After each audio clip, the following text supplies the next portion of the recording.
next guest is a multi-instrumentalist who has been a mainstay in the Vancouver music scene for many years. Alex has developed a reputation as Vancouver's most soulful one-man band. He's opened up for the likes of Weezer, Wide Mouth Mason, Bachman Cummings, Mother, Sam Roberts, Robert Randolph, Kyprios, and the Proclaimers. His style is to loop live performances on percussion, drum pad, electric guitar, alto sax, and vocals to create songs one element at a time. With a foundation in jazz, his music draws on funk, soul, hip-hop, urban, and pop inspirations in an unforgettable one-man band performance. Ladies and gentlemen, Alex Maher. Welcome back, vlog. Today we're in the laboratory. We have Alex as our guest. Alex, thanks for showing up. Thanks for having me. I'm curious, how long does it take you to write a song? Sometimes it happens fast, and most of the time it happens over a long period of time. But yeah, I mean, a lot of songs, I'll have the beat and the music of the song well in place, well before any words are put down, and I kind of hum a melody to it over time, and like I have it on a USB, and I'll have it playing in my car, or I'll have it on my computer, and just constantly listening back to it, and it'll kind of just present itself in melody first. And then I'll, start piecing it together like Hangman, basically. Yeah, like the letters and the letters and the syllables. Nice. And the melodies, and so a coherent phrase will come through. Won't necessarily be at the beginning of the song. Sometimes it's the first phrase, but sometimes I'll hear a good hook in the middle of it, and I'll start sort of working backwards from that spot. Where would you say you grab inspiration from? Right now, there's so many awesome bands out there. And there always has been, but everyone that's awesome. Every song that I enjoy listening to over and over. A lot of people get into a song. They're like, "Oh, this is my song," and they just keep listening to it over and over. I'm totally like one of those people. But I'd say my top two artists right now that I'm super digging on would be definitely Thundercat and Anderson .Paak. You are known for using a loop box. So for people that don't know what that is, can you kind of describe what a loop box is? Loop pedals, there's all sorts of different ones now. The one that I'm using, about to sort of graduate from to a more recent version of itself, but I have the Line 6 DL4. And that pedal came out, I think, over 20 years ago. And I used to use it primarily just as a guitar looper. So it's got up to a 28-second envelope you can use of time, and you basically put a loop down.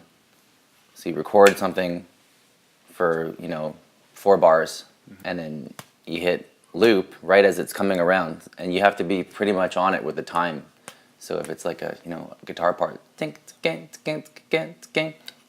got to hit it right on the 0, loop it, and then that's looping, and then you can press record again and layer another sound on top of it. So tonight, for example, I'll play 3 40-minute sets, probably about 8 or 9 songs per set, and I'll kind of try to breeze through the songs as fast as I can. A lot of loopers make a more performance thing out of it, and it kind of drags on for way too long sometimes, and like. So you're saying it takes too long for this song to kind of actually come together? If a song goes on for 10 minutes and it's not several people making a moving composition together. Yeah. It can get pretty old. Like, you won't see a DJ play a song for 10 minutes long. Obviously, you have to be pretty good at different instruments. How many instruments do you play? Well, live I use guitar, voice, drum pads, and so like my pedal board has guitar effects for guitar and also bass, so I can drop some bass lines through an octave pedal and a Q-tron. Gives it some kind of cool bass flavor for the bass lines, and then I roll an SPDS drum pad that I load a bunch of different kits onto and kind of customize for myself. Do you have any mentors along the way, or now, or in the past, that kind of helped your career or helped you along? For sure.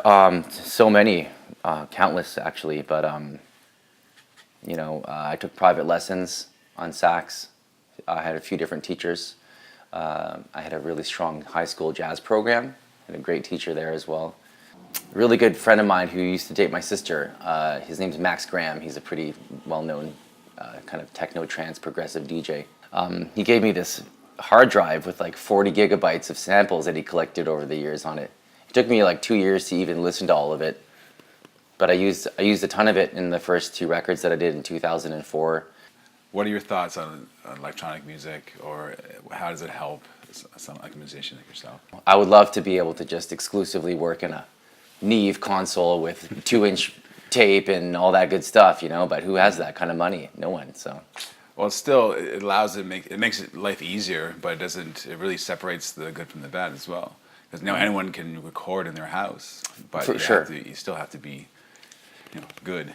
I feel like it's just it increased the level of demo quality for a lot of people. Like, I did my album in a studio, with an engineer and with a legit rig for the first 4 songs, and then the 5th song I did at my buddy's studio in North Van, who's also got a super legit rig. So, we used the MPC. That my next EP that I just started on, we're gonna pretty much use all of his gear in North Van, which is very sort of analog and old school. And Oh, really? according to the tone snobs, they would definitely agree with it. Using a real synth roll, all the real Roland synths and all that good stuff. So. I think where I was going before with that was like the whole it probably pertains more to like DJs or even sampling this, that, and other thing, or sampling beats and that kind of stuff. But There's also like the vocal style. Yeah. A lot of people can just use the really pixelated auto tune. Yeah. Blase, blase, blase, blase, blase, and it's like amazing. Oh my God, I love that song. Boom. They all sound exactly the same. Oh, there you go. But you can't deny the success of that genre, and how that's popping off right now. But it just means that when you hear something great, it really pops off in your head. This is different. This is real. So what have you learned from your peers and other artists and other acts that you've opened up for in the past? So much. I mean, a lot of the acts that I've opened up for are just like, at that level of greatness where you're just like, wow. You can take a lot away from a performance even once if you see someone great perform. But if you get to tour with them, open for them every night, you really get to see the detail of how they do what they do. The first tour I ever did was with my old band Flannel Jimmy, opening for the Proclaimers. And every night, ding, ding, ding, ding, ding, ding, ding. Yeah. When I wake up, I'm gonna, and pretty, I wouldn't say generic, but very accessible pop music from Scotland or whatever. But just to see how tight their band was, watch their drummer play every night was amazing. The second tour I did with that same band was opening for Wide Mouth Mason across Canada. And Sean Varro, and Earl Pereira, Safwan Jabed, they were great.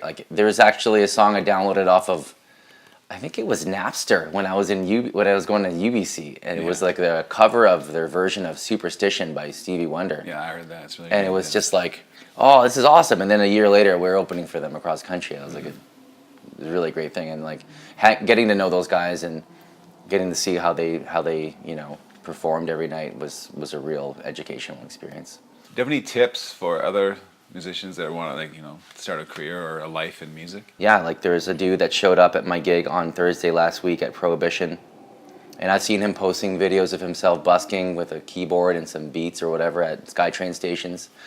And he asked me the same question, what can I do? And I'm like, start with a 40-minute set, 45-minute set, so 9 songs, and even before that, even prior to that level, if you're just starting out and you have no songs, get 2 or 3 songs together, and then start hitting up open mic nights, of which there are at least a dozen in this town. Exactly.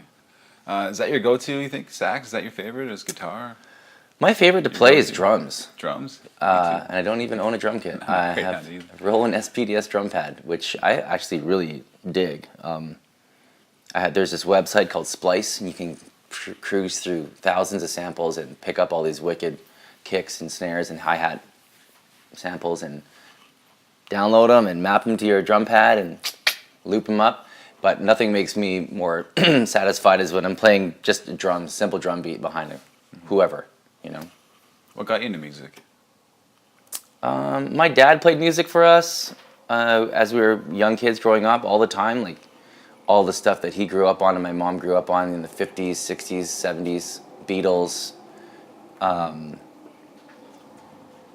you know, all the classic music from the 60s and 50s. It's definitely hard not to be inspired or by the Beatles, the Stones, that kind of stuff. Yeah, right? Paul Simon, all that Yeah. stuff. And then my brother is 4 years older than me, so I also was lucky to have all of his musical influences pumping through my bedroom wall constantly. Yeah. All the heavy metal from the 80s and 90s, all the cool indie stuff that he was into, and he was even into a lot of hip hop too, like all of the early Beastie Boys and, you know, all that stuff. So like compared to all of my kids at school that I was friends with, I had to jump by several years on musical education. So I think I was just kind of the same way. I think we're probably the same age, and all my friends as well. No one back then really had a set genre, and that's it. Everyone like, oh, I like this rap, I like this hip hop, or like, you know, this heavy metal, or this, you know, this R&B, like, you know, that kind of stuff. Right? This dance, that's a cool dance song, right? And we just liked everything. Right? Whatever was good was good. He soaked it up, exactly, right? So, but there's a golden era for sure, you know. I mean, like, there's still golden stuff now, but like I guess in the 80s, 90s, particularly the 90s in my opinion, but like there was a while that where just wave after wave of great music just kept coming out, you know, and like in every genre, G-funk era, you know, all the Seattle grunge era, all that stuff, you know, just kept coming in waves, and like everyone just soaked it up, and it's super important that that music was created, right? So we talked about social media a little bit, the negative side. Has it been positive for your career at all? For sure, yeah. For most people, I'd say it would be positive. I mean, it's allowed us to be connected on a level that we've never seen before. You know, perfect example. My buddy Dave King, Long Walk Short Doc, he posted this video the other day about this, or called Clowncore, and it's these two guys wearing clown costumes in a porta potty, and one's got a little drum kit and a keyboard and a vocal mic, and the other guy's got a little keyboard and a vocal mic and a sax. And it's this unbelievable little mini song that kind of goes between death metal and smooth jazz and back again in a really comedic, flashy, kind of quick, quirky thing. And like 3 days ago when he posted it, there was like 6,000 views. And then 3 days later, there's 500,000. Craziness. And so there's your results right there. If it's awesome and you did a good job, people will click on it because it's awesome. Exactly. So quickly, without thinking, who's your top 5 artists? I was thinking about this one way over. Right. I'm either going to go with Sade, Stevie Wonder, Miles Davis, D'Angelo, and Elliott Smith. Oh, nice. That's a good list. Yeah. Any rock in there at all? In the Yeah, top 10? for sure. For sure in the top 10. For sure the top 10's got Zeppelin, AC/DC. But I think overall, soul music has really been the biggest influence on me, and some, you know, soulful jazz. Like, my top 3 albums that I can think of: Miles Davis, Kinda Blue, D'Angelo, Voodoo, and Zeppelin 2. I think are probably my top 3 albums. Yeah. I think soul's kind of like influenced a lot, even rock. Good rock music is some good soul.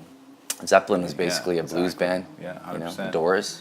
Alex, thanks for showing up. Appreciate Thanks for having me. It's awesome. Pleasure. All right, vlog, thanks again for watching. All his links will be in the description below. Please like, share, and subscribe, and ding that bell. All right, thank you. What's your story, Vancouver? Our city, our stories.